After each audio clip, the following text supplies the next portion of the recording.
So my diagnosis is an olecranon fracture. I am Victoria Carbajal, SPTA. So today we'll be going over the mechanism of injury of an olecranon fracture, all the tissues that are possibly involved in this injury. We'll be also discussing the stage of healing that all those tissues are currently in. We'll be going over the Nagy model, the protective phase of rehab, and the justification of that phase that this patient is currently in, and then the contrast protective phases of rehab. We'll also be going over the special safety precautions that come with this diagnosis, the treatment, the subjective information that will be collected from the patient during the actual treatment itself, objective tests and measures, the plan, and then signs and symptoms that would cause us to adjust the current plan of care, and then signs and symptoms that would make us stop and consult with a PT for a new plan of care. And then lastly, we'll be going through the progression. So the mechanism of injury of an olecranon fracture would be a direct blow to the olecranon process of the ulna or a forceful contraction of the triceps. So in this case, the patient did have the first mechanism of injury where there was a direct blow to the ulna. She was ice skating with her 5-year-old daughter, and then she fell directly on it.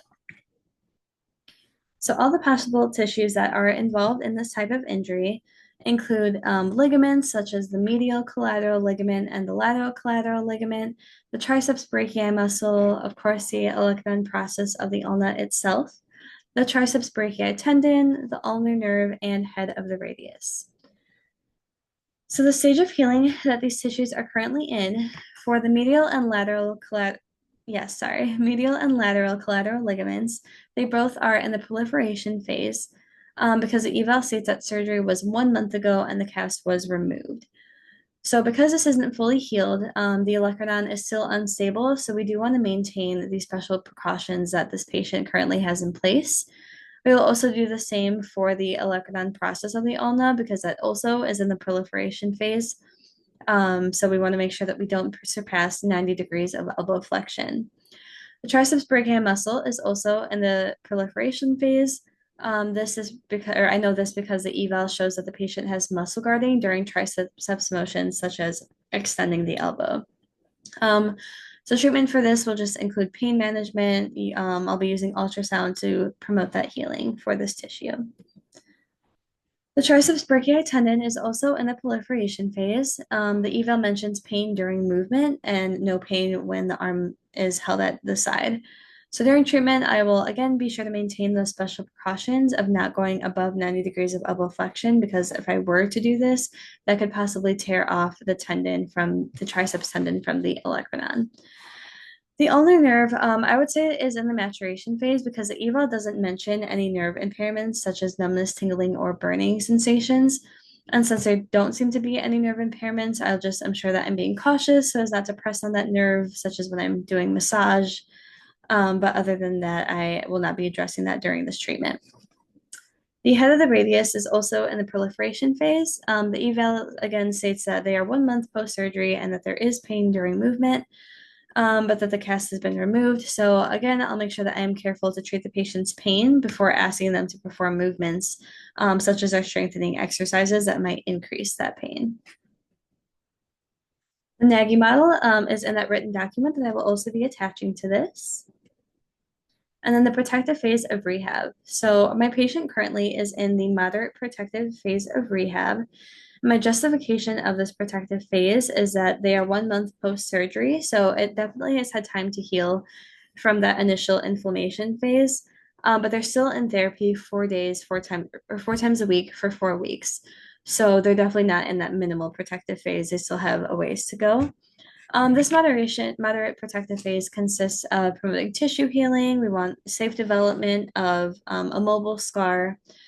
We see neuromuscular control and the muscle performance in this phase. And then we do see progression towards activities of daily living. So the contrast protective phases of rehab, so the phases that are possible but our patient is not currently in, would be the maximal protective phase. So in this phase, you see more control of symptoms, you promote early healing without exacerbating the symptoms any further, and you just start to initiate ADLs as the patient tolerates. But They're not doing any like passive range of motion or things like that. So the patient is 1 month post-surgery, meaning that they're not in this maximal protective phase. They have definitely surpassed that.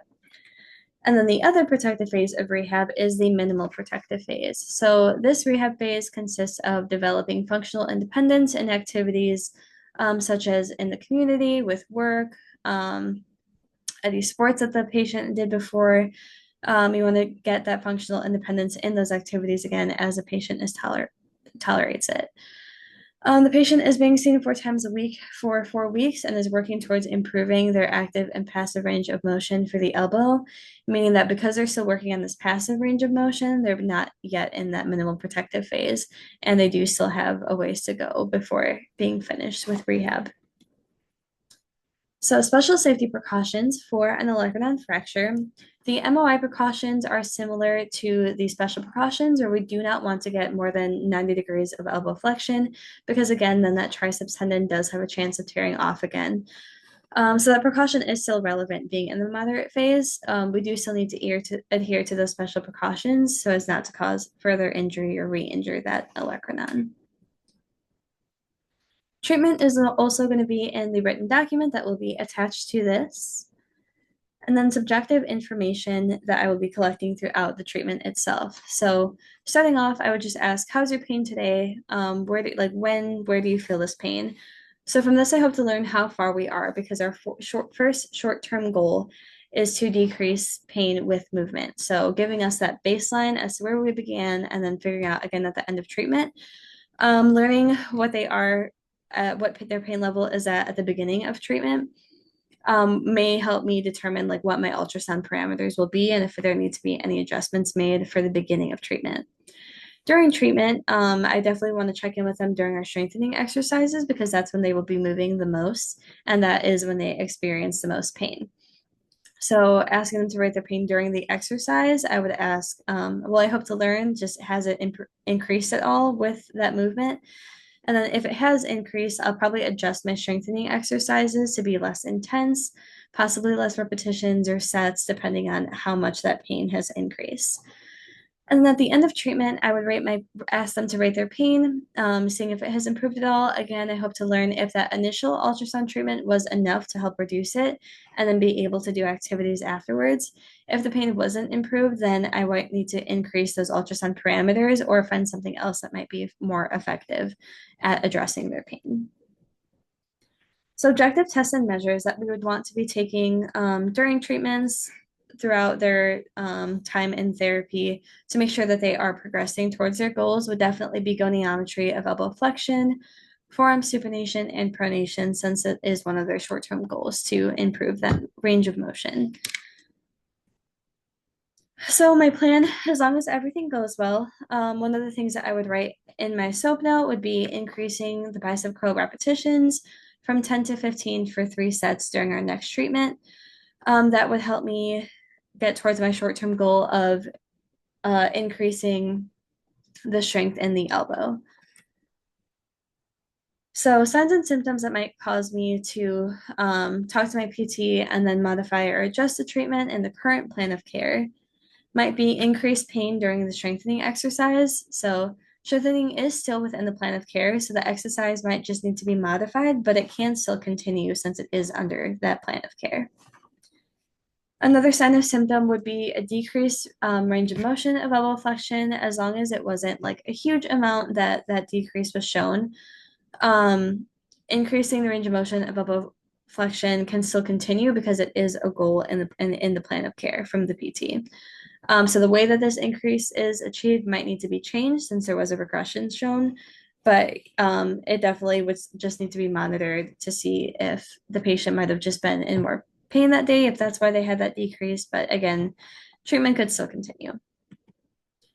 Signs and symptoms that would stop the plan of care and then consult the PT for a new one might include no improvement in range of motion for a long duration of time, despite several different approaches being attempted. So the PT could solve this problem by discontinuing this particular treatment goal until they are able to meet with the patient themselves and see if maybe there's another reason that progress is not being made in their range of motion. If there's another limitation there, to where something else could be added in the plan of care that might get that eventually lead us to be able to get that improvement in range of motion. Another sign or symptom would be the patient not making any progress in their strengthening exercises, again, after a few treatments. If they're consistently only able to do the same amount of weight, the same amount of repetitions, exercises have been changed and they are not making any progress. Again, the PT can meet with the patient to try and determine why those exercises are not working, seeing if anything else is preventing progress from being made, like an increase of pain or whatever else might be going on. And then the plan of care would then be adjusted by the PT to address this issue. So again, the progression will be in the prepared written document that is attached to this recording, and then references, and then my blank slide before the actual treatment itself.